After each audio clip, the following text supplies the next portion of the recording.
Magandang buhay mga boss.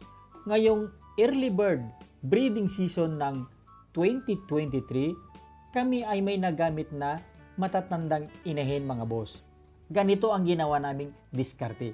Buwan pa lamang ng Mayo ay minomonitor namin kung sinong mga inahin ang naunang naglaglag ng kanilang mga balahibo at siya naming inilalagay diretso sa aming pagalaan para doon sila gumala, ulanin at arawin. Mapapansin nyo mga boss ang napakabilis na paglaglag at pagtubong muli ng kanilang bagong balahibo. At sigurado mga boss na wala rin silang sapula.